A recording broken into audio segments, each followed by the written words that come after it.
Presidential candidate Bernie Sanders calls himself a democratic socialist, proposing policies from universal health care to free college tuition. But what could his policies mean for the U.S. economy? Here with us is Richard Wolff, Professor of Economics Emeritus at the University of Massachusetts. Thanks for coming. Thank you for inviting me. Thank you. Well, free health care and free tuition sound like great ideas, but how could we pay for it, and could it actually put the country in more debt? Well, it would only if the government borrowed the money for the education and the medical care. But Senator Sanders has been very clear. He's not in favor of borrowing more money to do any of these things, and he doesn't think we need to. Between savings by cutting other government programs that are subsidies for large corporations and the rich, and even more by taxing at the very highest level, the top 1 or 2%.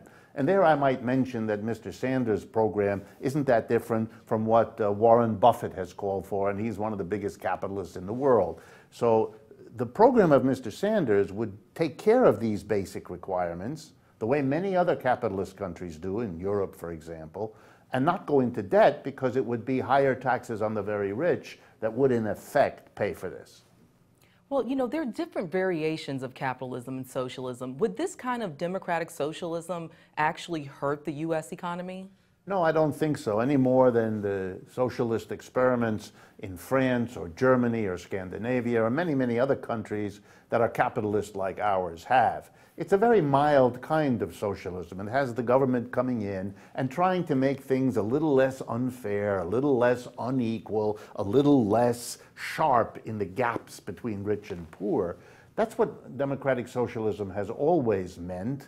And it is something that the United States would have experimented with, I'm sure, back in the period since the 1950s, if it weren't for the Cold War. Now that the Cold War is behind us, it's not surprising that candidates are emerging who say, let's take a look at that and see what form of it might work well here in the United States.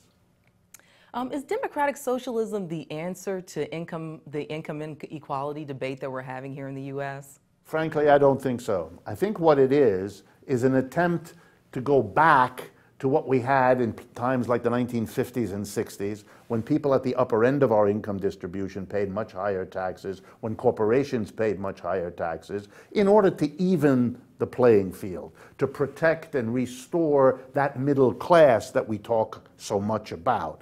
That's what democratic socialism is. It doesn't fundamentally alter the society, and it wouldn't do that in the United States any more than it's done it in Western Europe. So it's an attempt to improve, but not really radically alter the distribution of income. And, you know, a recent poll has said that Hillary Clinton is leading.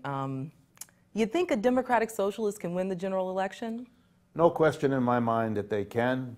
I think more interesting than the fact that Mrs. Clinton is leading is the fact that Mr. Sanders, a democratic socialist, has been doing as well as he has for the last 3 or 4 months, so that she has to worry about it. So that at the debate last week, she had to defend capitalism because so many of the people in the country want a debate about that.